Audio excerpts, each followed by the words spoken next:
Mari kita lihat versi pendapat yang berbeda.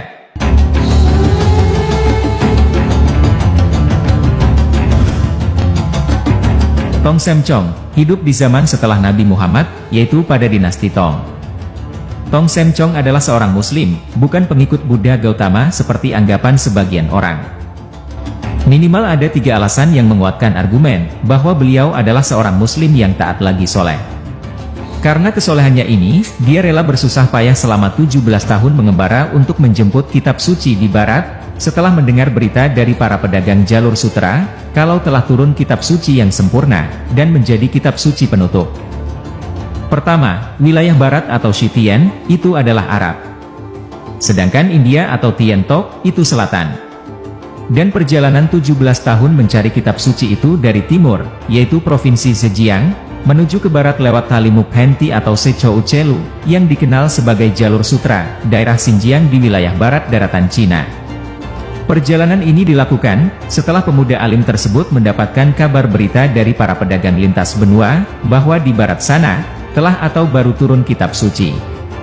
Maka berangkatlah beliau dari tanah kelahirannya, melalui jalur sutra yang banyak dihuni oleh pedagang-pedagang muslim, yaitu dari Provinsi Zhejiang, Cina bagian timur, menuju barat, atau tanah Arab. Lewat Gansu lalu ke Xinjiang, di situ ada Foyan-San Flaming Mountain, atau gunung api bagian barat Cina, yang kita ketahui bersama, bahwa mayoritas penduduk Provinsi Xinjiang, sekarang beragama Islam. Kedua, jarak Tong Sem Chong dan Buddha Siddhartha Gautama, sekitar 1200 tahun. Jadi, kitab suci Buddha tidak bisa dikatakan baru lagi, sebab sudah lebih dari 1000 tahun. Ketiga, ajaran Buddha Gautama, sudah masuk ke daratan Cina sebelum Tatmokosu. Buktinya, ada di kuil Shaolin Gunung Xiongsan Provinsi Henan. Ini berarti, jalur Cina-India, sudah ada sebelum perjalanan Tong, yaitu dari arah selatan negeri Cina. Jadi, untuk apa memutar begitu jauh lewat utara baru ke selatan, sedangkan alat transportasi dahulu hanya unta, kuda, atau keledai. India pada masa itu, yaitu abad ke-6 sampai 7 Masehi, mayoritas menganut agama Hindu, sedangkan agama Buddha sudah mengalami kemunduran pada abad 3 Masehi. Ini diakibatkan 2 hal, yaitu, wafatnya Raja Asoka, sehingga tidak ada raja yang mau melindungi dan mengembangkan agama Buddha di India. Kemudian, karena agama Hindu berusaha memperbaiki kelemahan-kelemahannya, sehingga pengikutnya bertambah banyak. Sekarang, kita lihat hubungan Tong Sem Chong yang diutus ke barat, dengan kedatangan utusan Khalifah Utsman. Orang Cina mengenal Islam dengan sebutan Yisilan Jiao atau Yisilan Jiabao, yang berarti agama yang murni. Masyarakat Tiongkok menyebut Makkah sebagai tempat kelahiran Buddha Mahyau dengan sebutan Barat atau Barat Besar. Hal inilah yang mendorong Kaisar dinasti Tang untuk mengutus duta atau utusan Tong Sem Chong untuk belajar dan mengambil kitab suci Al-Quran yang baru turun di barat sana. Sejarah mencatat, Islam masuk ke Cina pada masa dinasti Tang, yang dibawa oleh salah seorang panglima Muslim, Sa'ad bin Abi Waqqas, di masa Khalifah Utsman bin Affan. Menurut Chen Yuan dalam karyanya A Brief Study of the Introduction of Islam to China, masuknya Islam ke Cina sekitar tahun 30 Hijriah atau sekitar 651 Masehi, yang bertepatan dengan masa setelah Tong Sem Chong melakukan perjalanan ke barat. Ketika itu, Cina diperintah oleh Kaisar Yong Hui, ada pula yang menyebut nama Yung Wei, penerus dari Kaisar Tang Li Simin. Data masuknya Islam ke Cina ini dipertegas lagi oleh Ibrahim Tin Yingma dalam bukunya, Muslims in China. Buku ini secara lengkap mengupas sejarah perkembangan Islam di Cina, sejak awal masuk hingga tahun 1980-an. Utusan Khalifah Utsman itu, diterima secara terbuka oleh Kaisar Yong Hui dan dinasti Tang. Kaisar Yong Hui menghargai ajaran Islam, dan menganggap ajaran Islam punya kesamaan dengan ajaran Konfusianisme maupun Buddha. Untuk menunjukkan kekagumannya terhadap Islam, Kaisar mengizinkan berdirinya masjid pertama di Chang'an, atau Kanton. Masjid itu bernama Huaisheng, atau Masjid Memorial. Menurut versi Ibrahim Tin Yingma, masjid itu diberi nama Kuang Tase, yang berarti menara cemerlang, dan dibangun oleh Yusuf. Sedangkan, masjid lainnya yang dibangun di sini adalah Chelinse, yang berarti masjid dengan tanduk satu. Kedua masjid itu masih tetap berdiri hingga saat ini, setelah 14 abad berlalu. Ketika dinasti Tang berkuasa, Cina tengah mencapai masa keemasan, sehingga dengan mudah ajaran Islam tersebar dan dikenal masyarakat Tiongkok. Di dalam kitab sejarah Cina yang berjudul Ciu Tengshu diceritakan, Cina pernah mendapat kunjungan diplomatik dari orang-orang Tashi, atau orang-orang Arab. Orang-orang Tashi ini merupakan duta dari Tan Nimoni, atau Amirul Mukminin yang ketiga, yakni Khalifah Utsman bin Affan. Sementara itu, Buya Hamka di dalam bukunya Sejarah Umat Islam menulis, pada tahun 674 sampai 675 Masehi, Cina kedatangan salah seorang sahabat Nabi Muhammad, Muawiyah bin Abu Sufyan, dari dinasti Umayyah. Bahkan disebutkan, setelah kunjungan ke negeri Cina, Muawiyah melakukan observasi di tanah Jawa, yaitu dengan mendatangi kerajaan Kalingga. Berdasarkan catatan, diperoleh informasi bahwa pada masa dinasti Umayyah, ada 17 duta muslim datang ke Cina. Sementara di masa dinasti Abbasiyah, dikirim sebanyak 18 duta. Fakta dan analisa cerita Tong Sem Chong yang dikarang oleh Wu Cheng'en.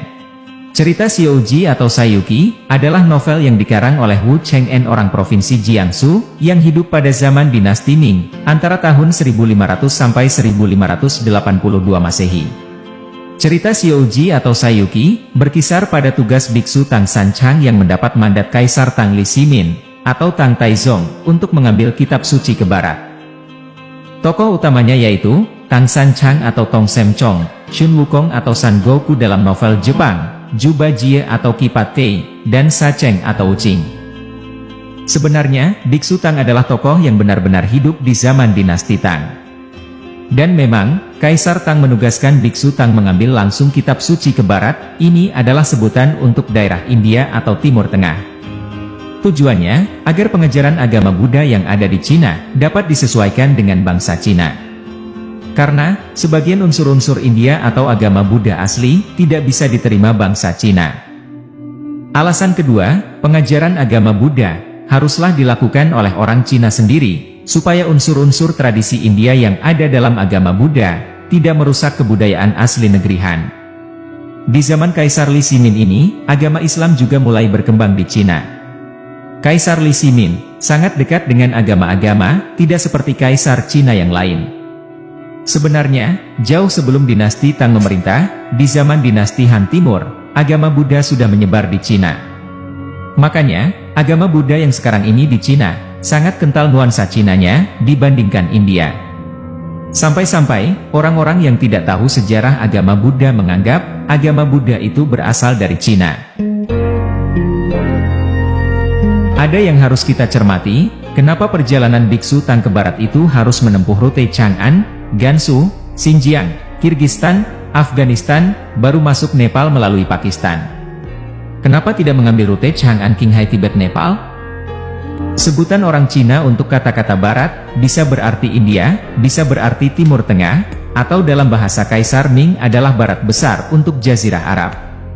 Seperti yang sudah kita ketahui, ibu Kaisar Li Simin ini orang Turki, atau bangsa Turki Seljuk sebelum hijrah ke Anatolia mendiami daerah Xinjiang dan Uzbekistan. Sedangkan kata-kata mengambil kitab suci yang menyelamatkan tersebut, di dalam dokumen-dokumen mengenai sejarah Tang, tidak spesifik merujuk pada kitab Buddha. Tapi bisa juga, Tang Sanchang ini adalah nama pemuka agama Islam di Chang'an yang diutus ke barat besar, Mekah dan Madinah, yang merupakan ibu kota kekhalifahan Islam di zaman Khalifah Utsman bin Affan. Kaisar Li Simin sendiri, secara hubungan darah lebih dekat ke orang-orang Turki. Kedua masjid besar Xi'an yang sampai hari ini berdiri, diprakarsai dan diresmikan pembangunannya oleh Kaisar Li Simin. Sedangkan tokoh-tokoh Shun Wukong, Juba Jie, dan Sa Cheng adalah tokoh rekaan yang menggambarkan watak manusia, yakni pemarah, penafsu, dan bodoh atau lugu. Ajaran-ajaran Buddha dalam novel Xiaoji hanya disampaikan sekilas-sekilas saja. Tetapi di situ digambarkan, karena agama Buddha yang penuh gaya bahasa filsafat, maka murid-murid Tang Sanchang kebanyakan tidak bisa mencerna ajaran-ajaran Buddha. Sampai akhir perjalanan, si Wukong pun tetap pemarah, walau sudah jadi dewa. Lalu Bajie tetap hidung belang, dan Sa Cheng tetap bodoh gak pinter-pinter. Ini sekaligus kritikan penulis sendiri terhadap agama Buddha, bahwa nafsu tersebut tidak bisa dihilangkan. Tapi lewat agama itulah, fungsi